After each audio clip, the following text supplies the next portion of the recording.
नमस्कार, स्वागत है आपका। आप देख रहे हैं राज्यसभा टीवी। मैं हूं आपके साथ अमृता चौरसिया। खबरों को तफसील से जानेंगे, लेकिन उससे पहले नजर हेडलाइंस पर। राष्ट्रपति का आतंकवाद पर काबू पाने के लिए रणनीति बनाने पर जोर। आतंक के प्रायोजक देशों के बहिष्कार की अपील। अफगानिस्तान की साझा आतंकवाद निरोधी योजना बनाने की वकालत।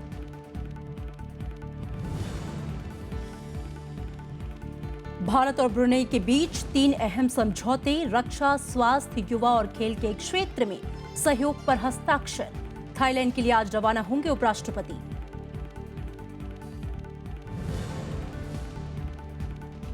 प्रधानमंत्री का आरक्षण खत्म करने से इनकार, कहा साजिश के तहत लोगों को किया जा रहा है गुमराह। राज्यसभा में अहम विधेयक पारित नहीं होने के लिए विपक्ष जिम्मेदार।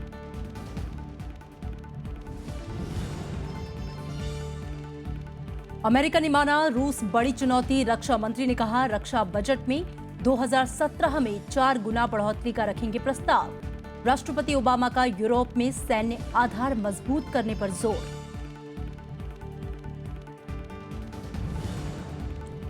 और अमेरिका में यौन संक्रमण से जीका का पहला मामला। संक्रमण से अब तक 50 से ज्यादा की मौत। एशिया और अफ्रीका में वायरस का संक्रमण बढ़ने की आशंका।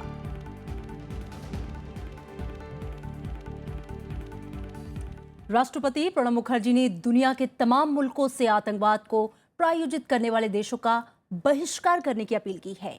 जयपुर में अंतर्राष्ट्रीय आतंकवाद निरोधक सम्मेलन में राष्ट्रपति ने कहा कि आतंकवाद से निपटने के लिए वैश्विक सहयोग बढ़ाना होगा। राष्ट्रपति प्रणब मुखर्जी ने मंगलवार को जयपुर में 2 दिवसीय अंतर्राष्ट्रीय आतंकवाद निरोधक सम्मेलन का उद्घाटन किया।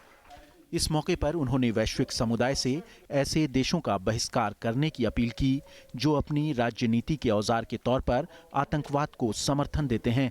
राष्ट्रपति ने कहा कि दुनिया एक सुर में बिना भेदभाव के आतंकवाद के तमाम स्वरूपों को खारिज करे। Terrorism is a global threat which poses an unprecedented challenge to all nations. No cause can justify terrorist acts. It is imperative that the world acts in unison against terrorism without political consideration. राष्ट्रपति ने माना कि एक राष्ट्र के रूप में हमें बहुलवाद को बढ़ावा देना होगा ताकि कट्टरपंथी विचारधारा के खिलाफ इसे ताकत के तौर पर इस्तेमाल किया जा सके। अफगानिस्तान के मुख्य कार्यकारी अधिकारी अब्दुल्ला ने साझा आतंकवाद निरोधक प्लान के मसौदे को तैयार करने के लिए दुनिया के सभी देशों को आगे आने की जरूरत बताई। I propose that each region assess the set of threats terrorism poses to their security and development, and then agree to draft and implement a joint counter-terrorism plan. सम्मेलन में पाकिस्तान, रूस, अफगानिस्तान, बांग्लादेश, मलेशिया, अमेरिका समेत करीब 20 देशों के राजनयिक और ब्यूरोक्रेट शिरकत कर रहे हैं। आज सम्मेलन में रक्षा मंत्री मनोहर पर्रिकर और गृह मंत्री राजनाथ सिंह आतंकवाद के खिलाफ रणनीति पर अपने विचार रखेंगे। Bureau report, Rajya Sabha TV. केंद्रीय गृह मंत्री राजनाथ सिंह ने मंगलवार को देश के प्रमुख मुस्लिम धर्मगुरुओं के साथ बैठक की। उन्होंने आईएस के भारतीय नौजवानों को संगठन जोड़ने की कोशिश और खतरनाक मंसूबों के बारे में जानकारी दी। बैठक में राष्ट्रीय सुरक्षा सलाहकार अजीत डोवाल और गृह मंत्रालय के आला अधिकारी मौजूद थे। इसमें आईएस की गतिविधियों, सोशल मीडिया के दुरुपयोग समेत कई मसलों पर चर्चा हुई। मुस्लिम धर्मगुरुओं ने भी सरकार को पूरी मदद का भरोसा दिया। प्रधानमंत्री नरेंद्र मोदी ने आरक्षण खत्म करने की संभावना से इनकार किया है। तमिलनाडु के कोयम्बटूर में रैली में उन्होंने भरोसा दिलाया कि शिक्षा और नौकरियों में जारी आरक्षण में कोई कटौती नहीं की जाएगी। प्रधानमंत्री ने विपक्ष पर इस मामले में झूठ फैलाने और उनकी सरकार को कामकाज न करने देने का आरोप लगाया। तमिलनाडु के कोयम्बटूर में मंगलवार को रैली में प्रधानमंत्री नरेंद्र मोदी ने विपक्ष पर आरक्षण के मुद्दे पर लोगों को गुमराह करने का आरोप लगाया। प्रधानमंत्री ने आरक्षण खत्म किए जाने की संभावना से इनकार किया। जब तक बाबा साहब आम्बेडकर का नाम रहेगा, इस देश में कोई किसी की अनामत नहीं हटा सकता, कोई रिजर्वेशन नहीं हटा सकता। बाबा साहब आम्बेडकर की अमरता से जुड़ा हुआ है और इस पर कोई हाथ नहीं लगा पाएगा, ये मैं देशवासियों को विश्वास दिलाना चाहता हूं। नरेंद्र मोदी ने राज्यसभा की कार्यवाही बाधित करने को लेकर कांग्रेस की आलोचना की।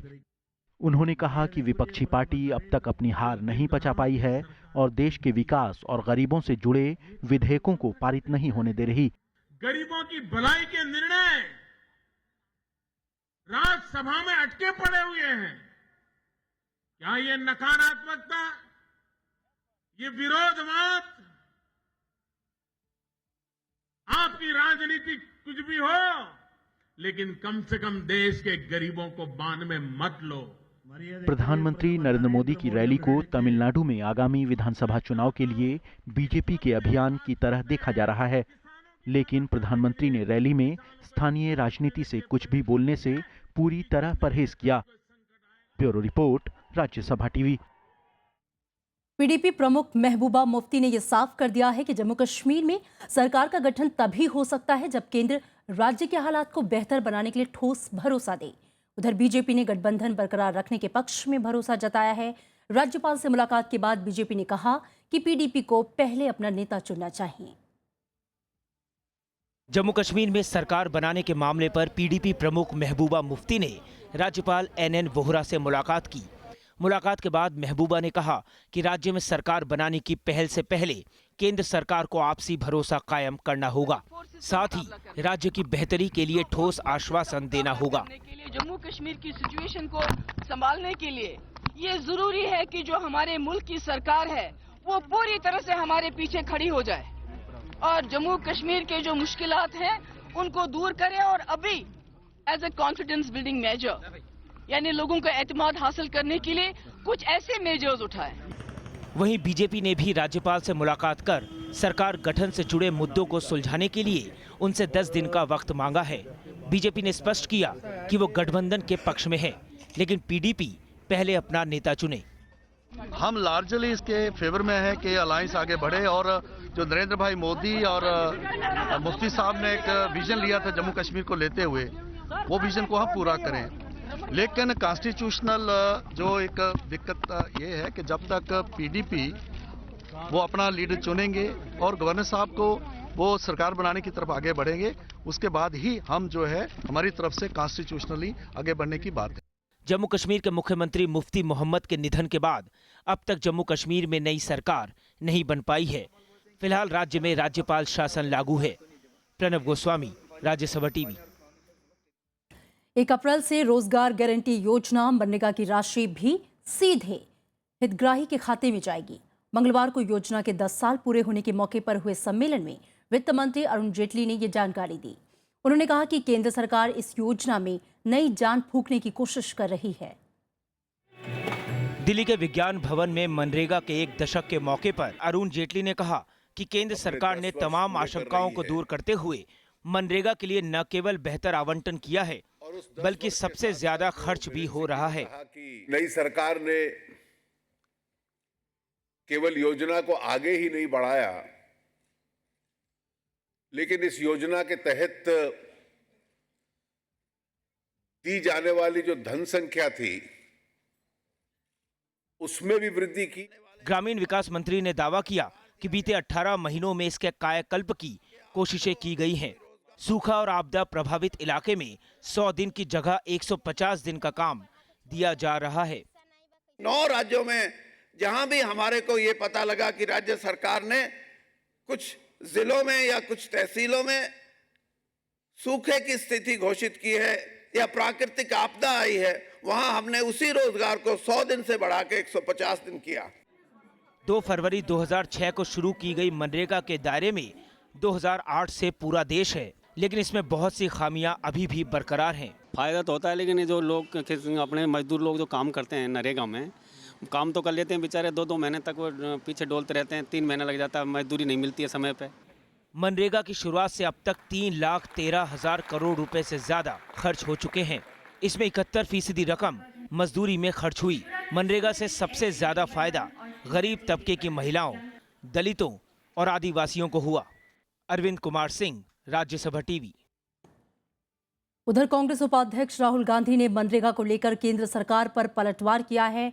राहुल ने कहा कि जिस बीजेपी ने मनरेगा को कांग्रेस की सबसे बड़ी नाकामी बताया था, अब वही बीजेपी इसका श्रेय लेने में जुटी है। मनरेगा के 10 साल के मौके पर कल राहुल गांधी ने आंध्र प्रदेश के बंदलापल्ली गांव में एक सभा को संबोधित किया और राज्य के लिए विशेष दर्जे की मांग की।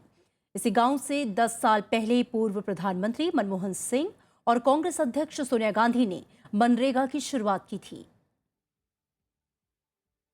प्रधानमंत्री का फर्ज बनता है कि वो आंध्र प्रदेश को स्पेशल स्टेटस दे। इंडिपेंडेंट इंडिया के इतिहास में हिंदुस्तान की सरकार ने एक प्रदेश से वायदा किया और उस वायदों को पूरा नहीं किया जा रहा है। मनी लॉन्ड्रिंग मामले में गिरफ्तार महाराष्ट्र के पूर्व मंत्री छगन भुजबल के भतीजे समीर को कल कोर्ट में पेश किया गया। अदालत ने उन्हें 8 फरवरी तक प्रवर्तन निदेशालय की हिरासत में भेज दिया है। ईडी ने सोमवार को छगन भुजबल और उनके परिवार के 9 ठिकानों पर छापा मारा था और रात में समीर भुजबल को गिरफ्तार कर लिया था। महाराष्ट्र सदन निर्माण गड़बड़ी और कालीना भूमि विवाद मामले में छगन भुजबल, समीर भुजबल और पंकज भुजबल समेत 14 लोगों के खिलाफ मामला दर्ज है। वहीं इस मामले में महाराष्ट्र की राजनीति गर्मा गई है। एनसीपी प्रमुख शरद पवार ने महाराष्ट्र सरकार पर राजनीतिक बदले की कार्रवाई का आरोप लगाया है। उधर राज्य के मुख्यमंत्री देवेंद्र फडणवीस ने पवार के आरोपों को खारिज करते हुए कहा कि कानून के तहत ये कार्रवाई हो रही है। इससे पहले कभी हमने देखा नहीं था कि एक ही एलिगेशन के बारे में 3 बार गवर्नमेंट की मशीनरी किसी के घर में जाकर, किसी के दफ्तर में जाकर, किसी के रिश्तेदार में जाकर, किसी के इंस्टीट्यूशन में जाकर जांच कर रही है। इससे पहले दिखाया नहीं था। समलैंगिकता अपराध है या नहीं, अब इसका फैसला सुप्रीम कोर्ट की संविधान पीठ करेगी। 3 जजों की बेंच ने कल ये आदेश दिया। संसदीय कार्य मंत्री एम वेंकैया नायडू ने इसे मानवीय मामला बताते हुए सभी पहलुओं पर गौर करने की बात कही है। समलैंगिकता का मामला संविधान पीठ को भेजे जाने के बाद एलजीबीटी समुदाय खुश है। इनकी मांग है कि धारा 377 को खत्म करके इसे अपराध की श्रेणी से बाहर निकाला जाए। 5 जजों की संविधान पीठ अब याचिका की सुनवाई करेगी। बहुत ही परिवर्तन हुआ है कानून में, जिसके बारे में जो पहला जो कौशल का जो फैसला था उसमें उसने ध्यान नहीं दिया है और उसके बारे में हमको सुनवाई भी नहीं देगी। और हर एक जो बुनियादी हक का जो हमने मामला उठाया था उसके बारे में उन्होंने कोई जवाब ही नहीं दिया है। दरअसल 2009 में दिल्ली हाई कोर्ट ने समलैंगिकता को अपराध की श्रेणी से हटा दिया था, लेकिन दिसंबर 2013 में सुप्रीम कोर्ट ने इसे पलट दिया। इसके बाद 2 जजों की बेंच ने पुनर्विचार याचिका भी खारिज कर दी। ये एक व्यक्तिगत समानता का और सम्मान का मुद्दा है और ये सिर्फ सेक्स का मुद्दा नहीं है, बिल्कुल नहीं है ये सेक्स का मुद्दा। हम इसको सेक्स के मुद्दा बना करके इसको हिकारत की दृष्टि से जो देखते हैं वो ऐसा बिल्कुल भी नहीं है। कांग्रेस ने इसे सकारात्मक फैसला बताया तो बीजेपी अदालत के फैसले के इंतजार करने की बात कह रही है। सुप्रीम कोर्ट इस विषय को मेरे ख्याल में पॉजिटिव डायरेक्शन में ले जाना चाहते हैं। देखना पड़ेगा क्योंकि अभी 5 जजेस की राय भी जानना चाहिए।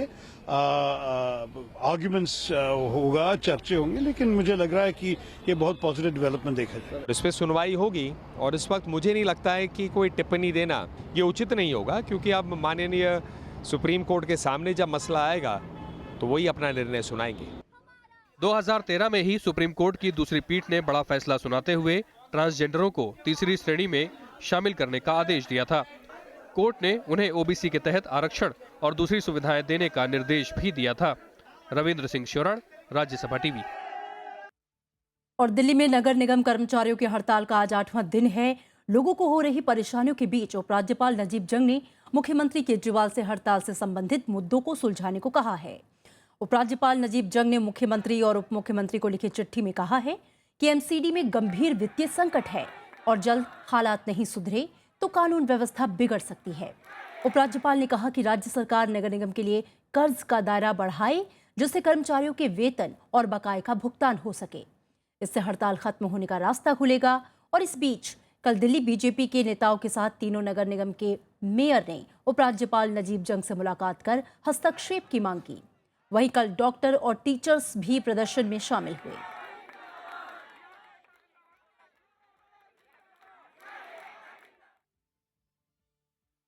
रोहित वेमुला आत्महत्या मामले की जांच के लिए केंद्र सरकार ने न्यायिक आयोग के गठन की अधिसूचना जारी कर दी है। मानव संसाधन विकास मंत्रालय ने मामले की जांच के लिए रिटायर्ड जस्टिस अशोक कुमार रूपनवाल की नियुक्ति की है, जो रोहित वेमुला की मौत की वजह और तथ्यों का पता लगाएंगे और खामियों की जिम्मेदारी तय करेंगे। रोहित वेमुला मामले की जांच के लिए मंत्रालय ने फैक्ट फाइंडिंग कमेटी का गठन किया था। इसकी रिपोर्ट के बाद मंत्रालय ने न्यायिक आयोग के गठन का फैसला लिया। और इसी बीच जेएनयू छात्रों ने रोहित वेमुला को न्याय मिलने में देरी को लेकर जारी भूख हड़ताल खत्म कर दी है। यहां रुकेंगे एक छोटे से ब्रेक के लिए।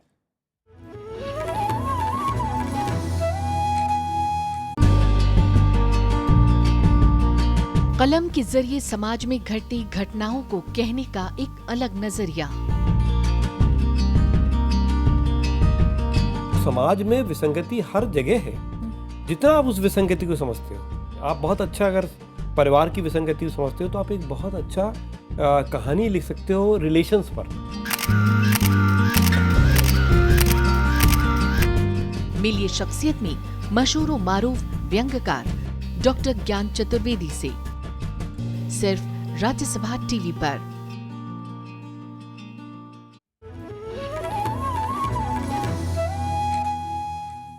ब्रेक के बाद स्वागत है आपका। भारत और ब्रुनेई के बीच रक्षा क्षेत्र में सहयोग, स्वास्थ्य, खेल और युवा मामलों से जुड़े 3 अहम समझौते हुए।